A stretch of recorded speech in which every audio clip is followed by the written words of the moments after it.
এই ফেরেশতারা এসেছেন দুটি উদ্দেশ্য। এক নম্বর উদ্দেশ্য, ইব্রাহিম নবীর স্ত্রী সারা আলাইহিস সালাতু ওয়াস সালাম, এই সারার গর্ভ থেকে একটা সন্তান দুনিয়াতে আসবে, ইসহাক আলাইহিস সালাম, তার ব্যাপারে সুসংবাদ দেওয়ার জন্য। আরেকটা উদ্দেশ্যে এসেছেন, সেটা হলো লূত নবীর সম্প্রদায়, তাদেরকে ধ্বংস করার জন্য। মনে রাখা ভালো, লূত নবীর সম্পর্কে ইব্রাহিম নবীর ভাতিজা। ইব্রাহিম নবীর একজন ভাই ছিল, তার নাম হারান। কি নাম? মুসা নবীর ভাইয়ের নাম হারুন। মুসা নবীর ভাইয়ের নাম হারুন, আর ইব্রাহিম নবীর ভাইয়ের নাম হারান। এই হারানের সন্তানের নাম লূত। সেই হিসাবে ইব্রাহিম নবীর ভাতিজা হন লূত আলাইহিস সালাতু ওয়াস সালাম। আয়াত থেকে আমরা বুঝতে পারলাম ইব্রাহিম নবী মেহমানদারি করতেন, অতিথি পরায়ণ তার অনেক পছন্দের ছিল। হাদিসে আছে, قال رسول الله صلى الله عليه وسلم كان أول من ضيف الضيف إبراهيم عليه الصلاة والسلام। পৃথিবীতে সর্বপ্রথম মেহমানদারির যে ব্যাপক প্রচলন, এটা ইব্রাহিম আলাইহিস সালাতু ওয়াস সালাম সর্বপ্রথম এই মেহমানদারির প্রচলন করেছেন। লূত আলাইহিস সালামের কাছে যখন গেল ওই ফেরেশতারা, তো যাওয়ার পর তারা মানুষের রূপ ধারণ করে তার কাছে গেল। দেখতে সুন্দর। লূত নবীর জাতির ভয়ঙ্কর 10টি বদভ্যাস ছিল, এর মধ্যে একটি হলো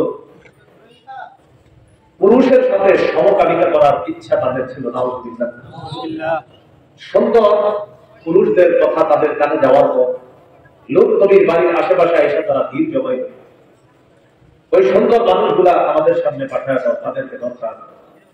লূত নবী তাদেরকে মেহমান হিসাবে ঘরে বসায় রাখে। উনি তো জানে তারা মেহমান, উনি তো এখনো জানে না তারা যে ফেরেশতা। লূত নবী তাদেরকে বললেন, তোমাদের যদি কোনো প্রয়োজন থাকে, কিছু যদি করার থাকে, আমার মেয়েরা আছে, তাদেরকে তোমরা বিয়ে করে দাও, বউ বানিয়ে নিয়ে যাও তাদের। এরপরেও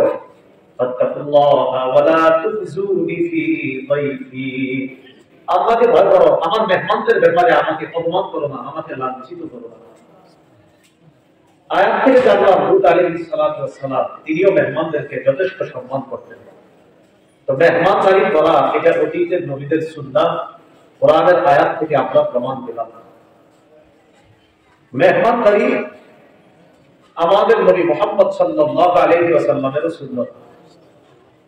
নবুয়ত প্রকাশ ঘটার আগে 40 বছর বয়সে যখন তার নবুয়ত, এই নবুয়তের প্রকাশ আল্লাহ ঘটিয়েছেন, এর আগে থেকে রাসূল সাল্লাল্লাহু আলাইহি ওয়াসাল্লাম মেহমানদারি করতেন। সহিহ বুখারীর বর্ণনা, একদম শুরুতে হাদিস 3 নম্বর হাদিস, রাসূলুল্লাহ সাল্লাল্লাহু আলাইহি ওয়াসাল্লাম হেরা গুহায় ধ্যান মগ্ন, তিনি ধ্যান মগ্নতায় নিমজ্জিত থাকতেন হেরা গুহায় গিয়ে। তো সেখানে ধ্যানে কাটাইতেন 1 মাস, তাফসীরের বর্ণনা অনুযায়ী 6 মাস। ওই হেরা পর্বতে যারা হাজী সাহেব হজ করতে গিয়েছেন বা ভবিষ্যতে যাবেন, আপনাদেরকে গাড়ি দিয়ে সেই পর্বতের কাছে নিয়ে যাওয়া হবে। অনেক উঁচু পাহাড়, এখন সিঁড়ির ব্যবস্থা। হিম্মত নিয়ে যাবেন যে আমিও সেখানে উঠবো। ওখানে ওঠার পর একদম নদী যেখানে বসে ধ্যান মগ্ন করতেন, সেই জায়গাটা সব সত্যি আপনি দেখবেন। তো মুরব্বী যারা আছে তাদের তো হিম্মত করা হয় না, কারণ তারা বয়স্ক, এই জন্য তাদের জন্য কষ্টকর হয়ে যায় বিষয়গুলো। হেরা পর্বতে আল্লাহ রাসূল সাল্লাল্লাহু আলাইহি ওয়াসাল্লাম থাকতেন। আম্মা জান খাদিজাতুল কুবরা রাদিয়াল্লাহু তাআলা আনহা, আমি যখন এই পর্বতের সামনে দাঁড়িয়েছি চিন্তা করছি উনি কিভাবে সেখানে যেতেন। কারণ তখন আম্মা জান খাদিজার বয়স 55। কত? 50। এত সুন্দর সিঁড়ির ব্যবস্থাপনা ছিল না। নবীর জন্য খাবার নিয়ে উপরে যাইতে মক্কা থেকে হেঁটে, আবার সেখান থেকে হেঁটে মক্কা। সুবহানাল্লাহ। রাসূলুল্লাহ সাল্লাল্লাহু আলাইহি ওয়াসাল্লাম হেরা পর্বতে আছেন। জিবরিল আলাইহিস সালাতু ওয়াস সালাম নবীর কাছে আসেন। আসার পর বললেন, ইকরা, পড়েন। নবী বললেন, মা আনা বিকারি, আমি পড়তে পারি না। জিবরিল আমাকে চাপ দিলেন, প্রচন্ড কষ্ট হলো। আবার তুম্মা আরসালানি, আবার আমাকে ছেড়ে দিলেন। এবার আবার আমাকে বললেন, ইকরা, পড়েন। আমি বললাম, মা আনা বিকারি, আমি পড়তে পারি না। আবার আমাকে চাপ দিলেন, আমার প্রচন্ড কষ্ট হলো। তুম্মা আরসালানি, আবার আমাকে ছেড়ে দিলেন, কষ্ট দূর হয়ে গেল। এবার আবার বললেন, ইকরা, পড়েন। আমি বললাম, মা আনা বিকারি, আমি পড়তে পারি না। এইভাবে জিবরিল আমিন আমাকে চাপ দেয়, কষ্ট হয় আমার, আবার আমাকে ছেড়ে দেয়। এক পর্যায়ে বললেন ইকরা বিসমি রাব্বিকাল্লাযী খালাক, পড়েন প্রভুর নামে যিনি সৃষ্টি করেছেন। এটা বলার পর আল্লাহ তাআলা নবীর জবানে সূরা আলাকের 5টা আয়াত উচ্চারণ করে দিলেন। সুবহানাল্লাহ। রাসূলের জন্য সহজ করে দিলেন। রাসূল 5টা আয়াত উচ্চারণ করলেন সাল্লাল্লাহু আলাইহি ওয়াসাল্লাম। কোরআনের আয়াত নিয়ে হেরা পর্বত থেকে রওনা করলেন। রাজা বিহা ইয়ারজুফু ফুআদু, কোরআনের আয়াত নিয়ে পরিবারের কাছে আসছে, অন্তর কাঁপতেছে। বাসায় এসে পরিবারকে বললেন জাম্মিলুনি জাম্মিলুনি, আমাকে চাদর দিয়ে আবৃত করো, আমাকে চাদর দিয়ে ঢাকো। ফাজাম্মালুহু, পরিবারের সদস্যরা তাকে চাদর দিয়ে ঢাকলেন। ফাকালা লাহা আও আখরাজাল খাবর, রাসূলুল্লাহ সাল্লাল্লাহু আলাইহি সাল্লাম আম্মাজান খাদিজাকে পুরো ঘটনাটা শুনাইলেন। যা যা এরপর বললেন, খাদিজা লাকাদ খাশিতু আলা নাফসি, আমি নিজের ব্যাপারে আশঙ্কা করতেছি, আমার ভয় হইতেছে, কি হচ্ছে আমার সাথে। আম্মাজান খাদিজাতুল কুবরা রাদিয়াল্লাহু তাআলা আনহা জবাব দিলেন, কাল্লা ওয়াল্লাহ মা ইউযিকাল্লাহু আবাদা, কখনো না, আল্লাহর কসম, আল্লাহ আপনাকে কখনো লাঞ্ছিত করবেন না। সুবহানাল্লাহ। কেন করবে না? আপনার কিছু গুণ আছে, এই গুণ থাকলে ওই মানুষটা দুনিয়াতে ভালো থাকে, ওই মানুষটা রহমানের রহমতের চাদরে আবদ্ধ থাকে, এই গুণাবলী আপনার মাঝে আসে। সেই গুণগুলা কি? এক নাম্বার, ইন্নাকা লাতাসিলুর রাহিম, আপনার রক্তের সম্পর্ক রক্ষা করেন, আত্মীয়তার সম্পর্ক বজায় রাখেন। 2 নম্বর, ওয়া তাহমিলুল কাল্লা, আপনি অসহায় দুস্থদের বোঝা বহন করেন। 3, ওয়া তাসিবুল মা'দুম, নিঃস্ব যারা তাদের সহযোগিতা করেন। 4, ওয়া তাকরিদ দাইফা, আপনি মেহমানদারি করেন। 5, ওয়া তুইনু আলা নওয়াইবিল হক, সত্যের পথে চলতে গিয়ে যারা দুর্দশাগ্রস্ত হয়, বিপদের মধ্যে পড়ে, আপনি তাদেরকে সহযোগিতা করেন। এই গুণাবলী যাদের মধ্যে আছে, এই মানুষটার ব্যাপারে আমি খাদিজার বক্তব্য, আল্লাহ কসম, আল্লাহ আপনাকে লাঞ্ছিত করবেন না। সুবহানাল্লাহ। এই 5টার মধ্যে একটা কি? তাকরিদ দাইফ, আপনি মেহমানদারি করেন। এই হাদিস থেকে বুঝলাম মেহমানদারি আমাদের নবীর সুন্নাত, রাসূলুল্লাহ সাল্লাল্লাহু আলাইহি সাল্লামের সুন্নাত মেহমানদারি করা। 3 নম্বর আলোচনা মেহমানদারির ব্যাপারে, মেহমানদারি সাহাবীদের সুন্নাত। কার সুন্নাত? সাহাবীদের। এই ব্যাপারে কি হাদিস শুনি? সহিহ বুখারীর বর্ণনা 3798 নম্বর হাদিস। হাদিসের বর্ণনাকারী আবু হুরায়রা রাদিয়াল্লাহু তাআলা, তিনি বলেন, আন্না রাজুলান আতান নবী সাল্লাল্লাহু আলাইহি ওয়াসাল্লাম, এক ব্যক্তি রাসূলুল্লাহ সাল্লাল্লাহু আলাইহি সাল্লামের কাছে আসলেন। আসার পর ফাবাআতা ইলা নিসাইহি ফাকুলনা মা ইনদানা ইল্লাল মা, নবীজি তার বিবিদের ঘরে লোক পাঠাইলেন মেহমানকে মেহমানদারি করার মতো কোনো খাবার আছে কিনা এটা জানার জন্য।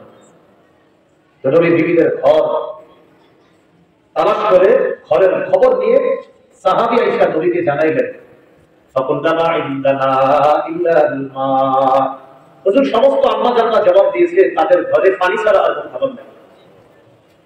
মা ইনদানা ইল্লাল মা, সবাই বলছে আমাদের ঘরে পানি ছাড়া আর কিছু নেই।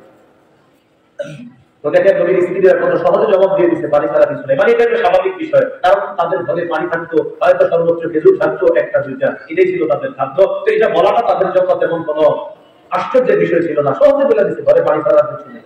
আর সাধারণত এগুলোই থাকছে। নবী সাল্লাল্লাহু আলাইহি সাল্লাম তখন ঘোষণা করলেন, মাইয়াজুমু গাজা আও ইউতিফু আদা, কে আছো আমার এই মেহমানকে মেহমানদারি করবা। ফাকালা রাজুলুম মিনাল আনসার আনা ইয়া রাসূলুল্লাহ, এক আনসারী সাহাবী দাঁড়িয়ে বললেন, হুজুর আমি আপনার মেহমানকে মেহমানদারি করব। নামটা মনে রাখেন, মুহাদ্দিসিনে কেরাম লেখছেন এই আনসারী সাহাবী হলেন আবু তালহা রাদিয়াল্লাহু তাআলা। আবু তালহা রাদিয়াল্লাহু তাআলা আনহু বললেন, ইয়া রাসূলুল্লাহ আমি আপনার মেহমানকে মেহমানদারি করব। ফানতালাকা বিহি ইলা ইমরাতিহি, মেহমানকে নিয়ে বাসায় গেছে, স্ত্রীর কাছে গিয়ে বললেন, আকরিমি দাইফা রাসূলুল্লাহ সাল্লাল্লাহু আলাইহি ওয়াসাল্লাম, মেহমান নিয়ে আসছি বাসায়, এটা সাধারণ মেহমান না, আল্লাহ নবীর মেহমান। এই মেহমানকে সম্মান করো, খাতিরদারি করতে হবে, যথাযথ যত্ন নিতে হবে মেহমানের। এবার স্ত্রী কি জবাব দেয় দেখেন সাহাবী, নবীর বিবিরা কি বলছে ঘরে, পানি ছাড়া কিছু নেই। এবার আবু তালহা রাদিয়াল্লাহু তাআলা বিবি কি বলে দেন, মা ইনদানা ইল্লা কুতু সিবিয়ানি ওয়া ফি রিওয়ায়া ইল্লা কুতু সিবিয়াহিনা ওয়া ফি রিওয়ায়া ইল্লা কুতু সিবিয়ান। আবু তালহা রাদিয়াল্লাহু তাআলা বিবি বলেন, আমাদের ঘরে বাচ্চাদের খাওয়া ছাড়া আর কোনো হালাল নেই। বাচ্চারা এদেরকে খানা খাওয়ানো কিছু আছে, এই খানাটা খাওয়ানো বাচ্চাদেরকে, আমি আর আপনাদের খাবো এই খানা নাই, ওই বাচ্চাদের খাবারটা আছে, এটা এদেরকে খাওয়া ভোট বাড়ানো, এই খাবার তারা বলে খাবার। সাহাবী তার স্ত্রীকে আস্তে ধীরে বললেন, কোনো কথা নেই, যা বলি মন দিয়ে শোনো, বাচ্চাদের খাবারটাই তৈরি করো, এটাই ব্যবহার দিতে, এটাই ব্যবহার দিতে। আর কি করবা, না বাচ্চাদেরকে ঘুম পাড়ায় দিবে। আরেকটা কাজ করবা, বাকিটা কৌশলী নিভায় দিবা। 1 নম্বর এই খাবারই প্রস্তুত করো, 2 বাচ্চাদেরকে ঘুম পাড়ায় দাও, 3 নম্বর বাকি নিভায় দিবা। বুখারীর অন্য বর্ণনায় আছে আসলাহাত সিরাজাহা, প্রথমে বাতি জ্বালাইছে যেন আলো হয়, মেহমান বসছে, বসার পর ওই বাচ্চাদের খাবারটাই প্রস্তুত করে মেহমানের সামনে যখন দিবে, দেওয়ার আগে বিবির আবার বলে দিছে, তুমি এক কাজ করবা, জ্বালানো বাতিটা তুমি ঠিক করার একটা অভিনয় ধরে ওইটা কোনো মতে নিভায় দিবা, মেহমানের খাবার শেষ হওয়ার আগ পর্যন্ত বাতি কিন্তু জ্বলবে না, তুমি খালি ঠিকই করতে থাকো। তো বিবি দাঁড়াইছে, সুম্মা কামাত কান্নাহা তাসবিহু সিরাজাহা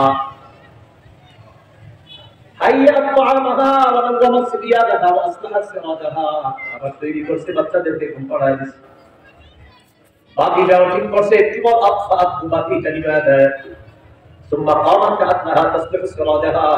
বিবি দাঁড়িয়েছে, দাঁড়ানোর পর বাতি ঠিক করতে চায় বারবার, মানে বাতি নিভে গেছে, বাতিটা কিভাবে ঠিক করা যায় এরকম খালি কুলুর কুলুর করতেছে, আওয়াজ দিতেছে।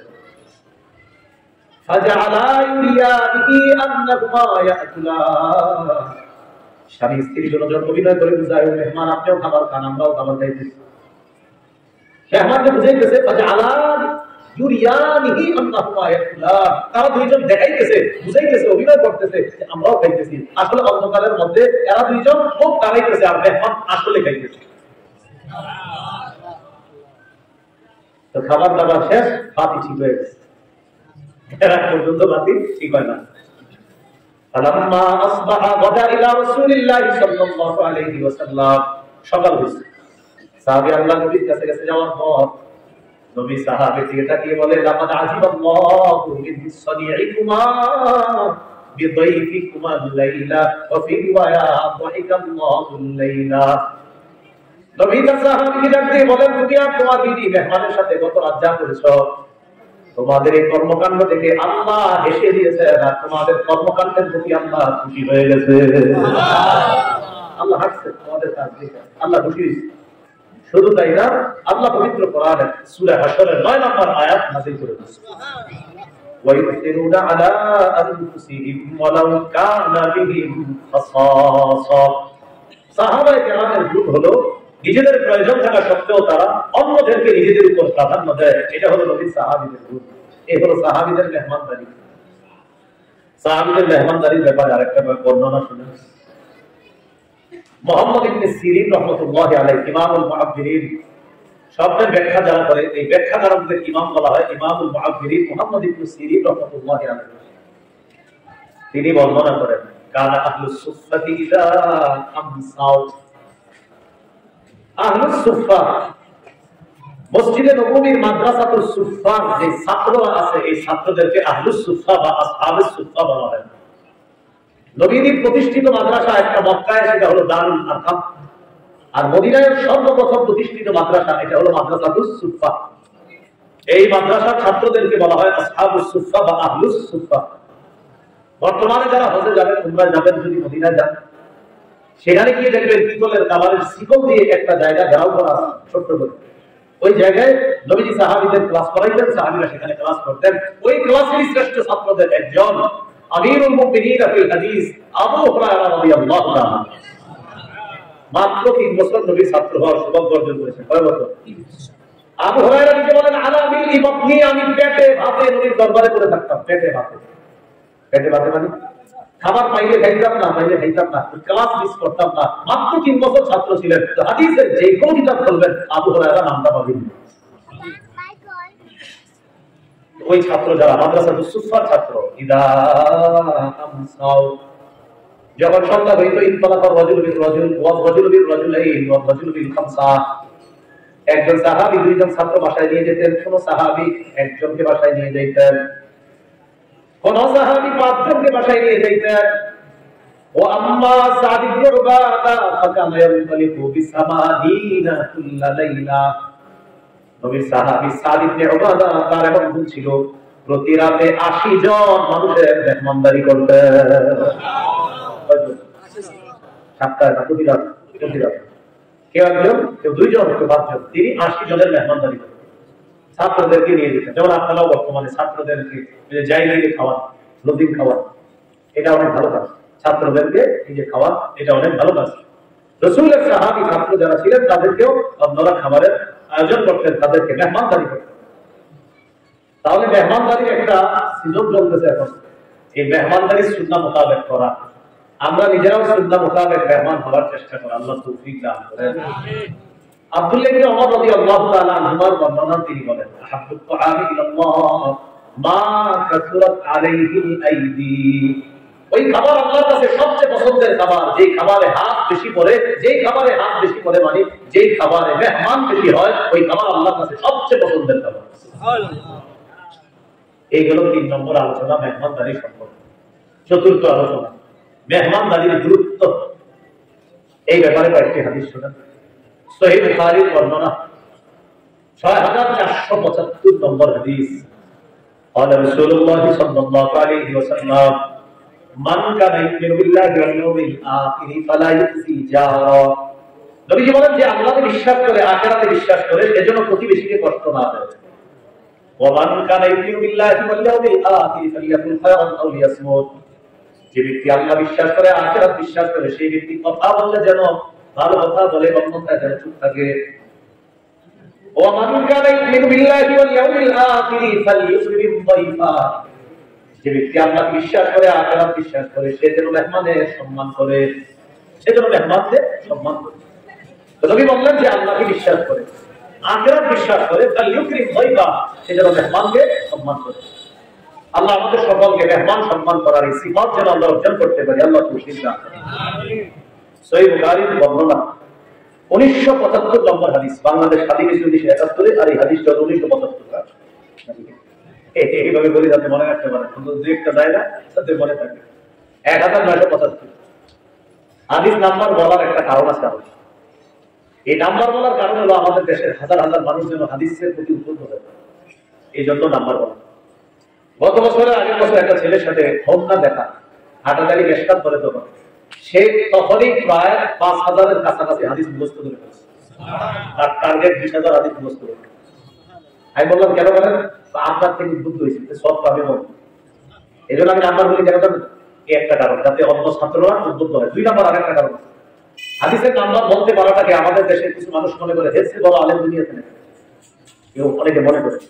এই ধারণা প্রত্যাখ্যান করার জন্য, এই ধারণাকে ভুল প্রমাণ করার জন্য হাদিসের নাম্বার বলা জরুরি না। নাম্বার বইলা বুঝাই যে নাম্বার বলাটা আসলে এমন কোন কঠিন কাজ না। আমাদের দেশের এমন অনেকে নাম্বার বলে, আমাদের স্মৃতি ইকবাল ভাই মাশাআল্লাহ কত সুন্দর আলোচনা করে, আর হায়াতে আল্লাহ বরকত দান করুন। নাম্বার কেমন, আমি চাই আমাদের কবি মাদ্রাসার ছাত্ররা কিছু নাম্বার বলো, বলার পরে এরা বুঝাই দিই নাম্বার বলা এটা কেমন কোনো ব্যাপার না। আমরা নাম্বার বলি, আমরা ভালো করে জানি যে আমাদের যে অনেক বড় বড় কবির জ্ঞান সম্পন্ন হাজার হাজার লাখ লাখ আলেম আমাদের বাংলাদেশে আছে, কিন্তু নাম্বার বললে কি বুঝে ভাই নাম্বার বলাটা এটা আসলে বড় আলেম হওয়ার দলিল না। শুধু এই কারণে বলি, অনেকে ভাবে নাম্বার বলা মানে না জানি কিছু, আসলে না জানি কিছু না, না জানি কিছু না, এটা বোঝানোর জন্য নাম্বার। দেখবেন মাঝখানে শুরু নাম্বারের এক বোকা, কি বুখারিয়াত, মুসলিমাত, তিরমিজিয়াত, আবু দাউদ, হাদিস কিন্তু বলে না, খালি বলে বুখারিয়াত, মুসলিমাত, আবু দাউদ, নাসাইয়াত। কি বাবা, এর চেয়ে বড় আলেম দুনিয়াতে নেই, কিন্তু হাদিসটা বলে না, হাদিস কিন্তু বলে না, হয়তো সর্বোচ্চ অনুবাদটা বলে দিই। আর আমাদের যে ছেলেরা মাশাআল্লাহ এখন দয়া করতেছে, শুধু কি হাদিসের অনুবাদ বলে না, হাদিসও বলে, হাদিসও বলে। এটা আপনাদের সাধারণ মানুষদেরকে দেখেন, এই জন্য বলতেছি নাম্বার বলতে পারা বড় আলেম হওয়ার দলিল না, এটা মনে রাখেন। নাম্বার আপনি চাইলেও কিছুদিন মুখস্থ করে বলতে পারবেন, বড় আলেম হওয়ার দলিল কখনো হাদিসের নাম্বার বলতে পারা না, এই বিষয়টা মাথায় রাখবেন। তাহলে 1 নম্বর যেন হাদিসের প্রতি ছাত্ররা উদ্বুদ্ধ হয়, এটা হলো আমার একটা টার্গেট। 2 নম্বর, সাধারণ জনগণ যেন এই ভুলের মধ্যে না থাকে, নাম্বার হওয়াটাই মনে হয় বড় আলেম হওয়ার দলিল না। হাজার হাজার বড় অভিজ্ঞান সম্পন্ন আলেম যারা আছেন, তারা হাদিসের নাম্বার বলে না, কিন্তু তাদের জ্ঞানের ধারে কাছেও যাওয়ার যোগ্যতা আমাদের নেই। এটা সত্যি কথা, আল্লাহর কসম এটাই সত্যি কথা। এই কথার মধ্যে আপনারা কিন্তু বলতে হবে। আল্লাহ আমাদেরকে কথাগুলো বুঝার তৌফিক দান করুন। আমিন। বলছিলাম সহিহ বুখারীর 1975 নম্বর হাদিস। এই হাদিসের মধ্যে আছে আবু সালামা ইবনে আব্দুর রহমান বলেন, আমাকে আব্দুল্লাহ ইবনে আমর ইবনুল আস বলেছেন, হাদাসানি আব্দুল্লাহ ইবনে আমর ইবনুল আস রাদিয়াল্লাহু তাআলা, আমাকে আব্দুল্লাহ ইবনে আমর ইবনুল আস নবীর সাহাবী আমাকে বলেছেন কি, যে নবীর কাছে আমার ব্যাপারে এই সংবাদ গেছে আমি সারা দিন নফল রোজা রাখি আর সারা রাত নফল নামাজ পড়ি। এই সংবাদ আমার ব্যাপারে নবীর কাছে গেছে। আমার একটু বুঝেন আপনারা, নবীর একজন সাহাবী আব্দুল্লাহ ইবনে আমর ইবনুল আস, তার ব্যাপারে নবীর কাছে সংবাদ গেছে এই সাহাবী সারা দিন নফল রোজা রাখে আর সারা রাত নফল নামাজ পড়ে। তো নবী তারে সেটাই বললেন, আলাম উখবার, আমি তোমার ব্যাপারে কিছু কিছু বিষয়ে জেনেছি। সেই বিষয়গুলো হলো এই, আন্নাকা তাকুমুল লাইলা ওয়া তাসুমুন নাহার, আমি শুনতে পাইলাম তুমি সারা রাত নফল নামাজ পড়ো, সারা দিন নফল রোজা রাখো, কথাটা কি সঠিক? সাহাবী বললেন, বালা ইয়া রাসূলুল্লাহ, হুজুর কথাটা সঠিক, আমি সারা রাত নফল নামাজ পড়ি, সারা দিন রোজা রাখি। রাসূলুল্লাহ সাল্লাল্লাহু আলাইহি ওয়াসাল্লাম বললেন, এটা আজকে থেকে আর করবা না। সুম, মাঝে মাঝে নফল রোজা রাখো, ও আফতির, মাঝে মাঝে রাখো না। তুম, রাতের কিছু অংশে জাগ্রত থাকো, বা নাম কিছু অংশে ঘুমাও। কি বললেন? সুম, মাঝে মাঝে নফল রোজা রাখো, ও আফতির, মাঝে মাঝে রাখো না নফল রোজা। তুম, রাতের কিছু অংশ জাগ্রত থেকে ইবাদত করো, অনাম, আবার তুমি ঘুমাইবা। সাথে সাথে নবী বললেন, ইন্না লিজাসাদিকা আলাইকা হাক্কা, তোমার শরীরের উপর তোমার হক আছে, ওয়া লিআইনিকা আলাইকা হাক্কা, তোমার চোখের উপর তোমার হক আছে, ওয়া লিজাওজাতিকা আলাইকা হাক্কা, তোমার বিবির উপর তোমার হক আছে, ওয়া লিজাওজিকা আই দাইফিকা আলাইকা হাক্কা, তোমার মেহমানের উপর তোমার হক আছে। তুমি যদি খালি রোজা রাখো, মেহমান এসে বলবে ও আপনি রোজা, তাহলে আর খাবো না। নফল রোজা তো তোমার উপর তোমার শরীরের হক আছে, তোমার চোখের হক আছে, তোমার বিবির হক আছে, তোমার মেহমানের হক আছে, মাঝে মাঝে নফল রোজা রাখো। এরপরে নবীজি বললেন, শোনো, সবচেয়ে উত্তম হলো তুমি প্রতি মাসে 3টা নফল রোজা রাখবা, 13, 14, 15, যেটাকে আইয়ামে বীজের রোজা বলা হয়। এরপরে যদি তুমি রাখতে চাও, একদিন রোজা রাখো, একদিন রাখো না, সেটা হলো দাউদ নবীর রোজা। দাউদ নবী একদিন রোজা রাখতেন আর একদিন রোজা রাখতেন না, এটাও তুমি রাখতে পারো। এক হাদিসে নবী বলছেন এটা উত্তম রোজা, তো তুমি এটা রাখতে পারো। যাকে হাদিসে নবীজি তার সাহাবীকে ওসিয়ত করলেন কি, মেহমানের জন্য তোমার হক আছে, তাই তুমি সারাদিন রোজা রাখবা, এমনটা যেন না হয়। মাঝে মাঝে নফল রোজা রাখবা, মাঝে মাঝে আবার রাখবা না। এখান থেকে মেহমানের মেহমানদারি করার গুরুত্ব বুঝে আসে। সহিহ বুখারী বর্ণনা 6137 নম্বর হাদিস। এই হাদিসে আসছে একদল সাহাবী নবীকে বললেন, হুজুর এক এলাকায় গেছি আমরা, আমাদেরকে মেহমানদারি করে না। নবীজি বললেন, ইন্নাযালতুম বিকাওমিন, কোন এলাকায় যখন যাও, কোন এলাকায় যখন অবস্থান করবা, মেহমান হইবা, আমারুলাকুম বিমা ইয়ানবাগি লিতাইয়িব ফাকবালু, ওই এলাকার জনগণ যদি তোমাদের জন্য যথাযথ মেহমানদারির আয়োজন করে ওই মেহমানদারি গ্রহণ করবা, ওয়া ইল্লাম ইয়াফআলু, তারা যদি মেহমানদারি না করে তাহলে কি করবা? নিজেরা তাদের থেকে সুন্দরভাবে মেহমানদারি আদায় করে নিবা। কি বলবেন? এরা যদি মেহমানদারি না করে তাহলে সুন্দরভাবে মেহমানদারি আদায় করার চেষ্টা করবা। প্রথমে মেহমানদারি যদি করে কবুল করবা, যদি না করে আর কোন এলাকায় গেছে মেহমানদারি আদায় করে দিবা। এখান থেকে মেহমানদারির গুরুত্ব বুঝে আসে। আবু দাউদের বর্ণনা 3750 নম্বর হাদিস। এই হাদিসের মধ্যে আছে, قال رسول الله صلى الله عليه وسلم লাইলাতুল তাইয়িব হাক্কুন আলা কুল্লি মুসলিম, প্রত্যেকটা মুসলমানের কর্তব্য হলো অন্তত মেহমানকে এক রাত মেহমানদারি করা, অন্তত এক রাত মেহমানদারি করা প্রতিটা মুসলমানের কর্তব্য। নবীজি বলেন, তোমাদের কারো বাড়ি জানে না, বাড়ির আশেপাশে তোমাদের কারো বাড়ির আঙিনায় যদি কোনো মেহমান উপস্থিত হয়ে যায়, তাকে মেহমানদারি করা তার জন্য ঋণের মতো হয়ে যায়। নিজের মতো ঋণ, এখন তো আমার কাছে কেউ টাকা পাও না, ঋণ পরিশোধ করতে হবে না। নবীজি বলেন, অন্তত এক রাত মেহমানদারি করা মুসলমান হিসেবে এটা তোমার কাছে ঋণ, এই ঋণ তুমি আদায় করো, মানে মেহমানের মেহমানদারি করে এই ঋণ তুমি পরিশোধ করো।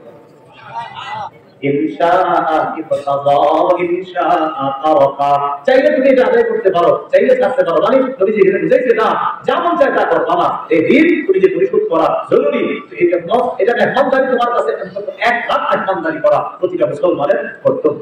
আল্লাহ আমাদের সকলকে মেহমানদারির এই গুরুত্ব উপলব্ধি করে নিজেরাও যেন মেহমানদারি করতে পারি এবং মেহমানদারি সুন্নাহ মোতাবেক যেন করতে পারি, আল্লাহ তৌফিক দান করেন। আজকের আলোচনার 5 নম্বর আলোচনা, মেহমানদারির ফজিলত। কয়েকটি ফজিলতের কথা শুনি।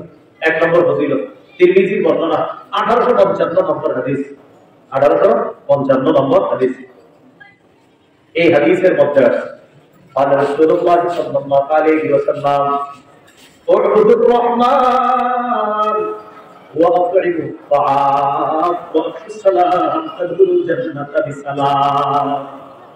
রহমানের ইবাদত করো, আতিমুত তাআম, অন্যদেরকে খাবার খাওয়াও, ওয়াফুস সালাম, সালামের ব্যবহার প্রচার করো, তাদখুলুল জান্নাতা বিসালাম, মরার পর নিরাপদে জান্নাতে প্রবেশ করো। মেহমানদারি করা জান্নাতে যাওয়ার কারণ, মেহমানদারি করা কিসের কারণ বলেন তো? জান্নাতে যাওয়ার কারণ। 2 নম্বর আরেকটা ফজিলত শুনেন, তিরমিজির বর্ণনা 2527 নম্বর হাদিস, 2527 কত হয়? 2527 এই হাদিস আছে। قال رسول الله صلى الله عليه وسلم إن الجنة لغرفا يرى ظهورها من بطونها وبطونها من ظهورها وطبعا يرى ظهورها من بطونها من ظهورها وظهورها من بطونها। নবীজি বলেন জান্নাতে কিছু প্রাসাদ আছে, এমন সুন্দর প্রাসাদ, বাহির থেকে ভিতর আর ভিতর থেকে বাহির দেখা যায়, এত সুন্দর সুন্দর প্রাসাদ আছে। বিদেশে কিছু কিছু প্রাসাদ আছে দেখবেন, বাহির থেকে ভিতর, ভিতর থেকে বাহির দেখা যায়, এমন সুন্দর কাজ দিয়ে ঘেরাও করা। দুনিয়ার যা এত সুন্দর দাঁড়িয়ে দিই, আমার রবের জান্নাতে তার কত সুন্দর সুন্দর সুন্দর প্রাসাদ আছে, ভিতর থেকে বাহির দেখা যায়, বাহির থেকে ভিতর দেখা যায়। এক গ্রাম্য ব্যক্তি নদীর সামনে গেছে,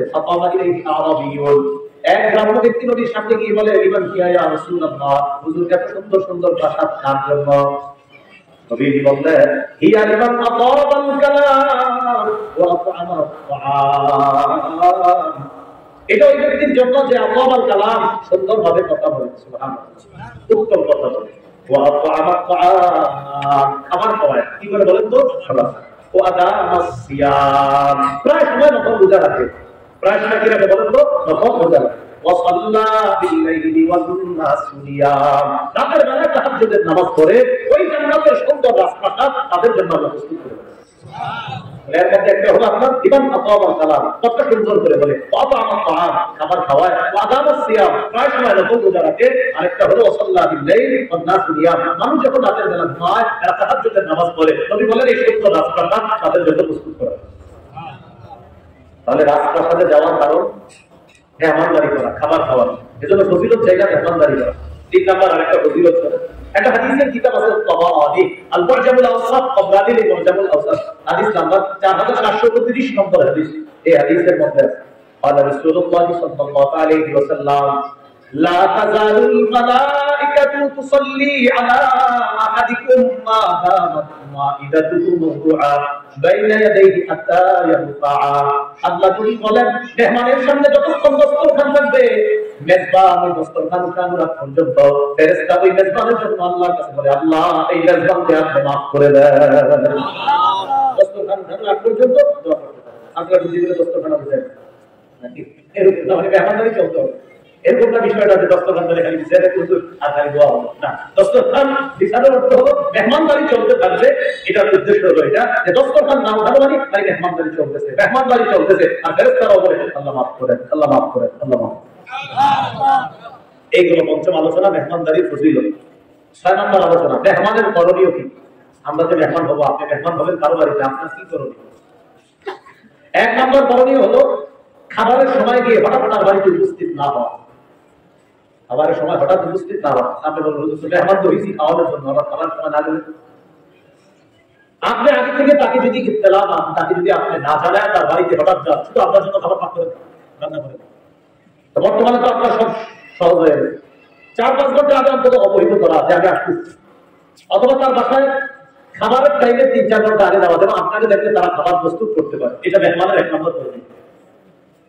মেজবানের অনুমতি লাগবে, তার পক্ষ থেকে সায় দেওয়া লাগবে যে হ্যাঁ আসলে সমস্যা নাই, এখন কোনো সমস্যা নাই, খাবার খেতে পারেন। সূরা আহজাবে আল্লাহ বলেন, ইয়া আইয়ুহাল্লাযীনা আমানু লা তাদখুলু বুয়ুতান নাবিয়্যি ইল্লা আইয়ুযানা লাকুম ইলা তাআমিন গায়রা নাযিরিনা ইলাহ। এই ইমানদারগণ, নবীর ঘরে তোমরা প্রবেশ করো না, ইল্লা আইয়ুযানা লাকুম ইলা তাআম, খাবারের অনুমতি যতক্ষণ না দিবে ততক্ষণ পর্যন্ত প্রবেশ করবা না।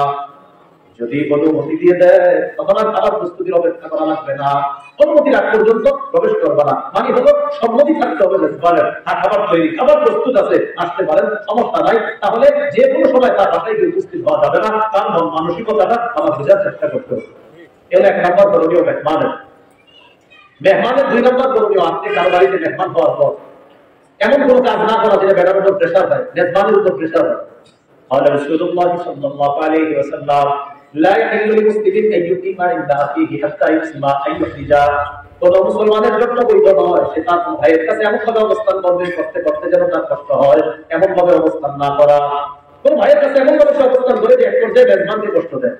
সাহাবীরা প্রশ্ন করলেন কাইফা ইউসিমুহু ইয়া রাসূলুল্লাহ, হুজুর কষ্ট কিভাবে দেয় আপনার কাছে জানতে চাই। নবীজি বললেন আইয়ুকিমা ইনদাহু ফালা শাইআ লাহু ইউকদ্দিমুহু বিহি। আর মেহমান মেজবানের কাছে এত বেশি থাকে যে এখন আর মেজবান এই মেহমানকে দেওয়ার মতো আর কিছু থাকে না, সব দিতে দিতে সে বস্তু খাওয়াইছে, কাঁঠাল খাওয়াইছে, আম খাওয়াইছে, চা পান খাওয়াইছে, পান খাওয়াইছে, এরপরে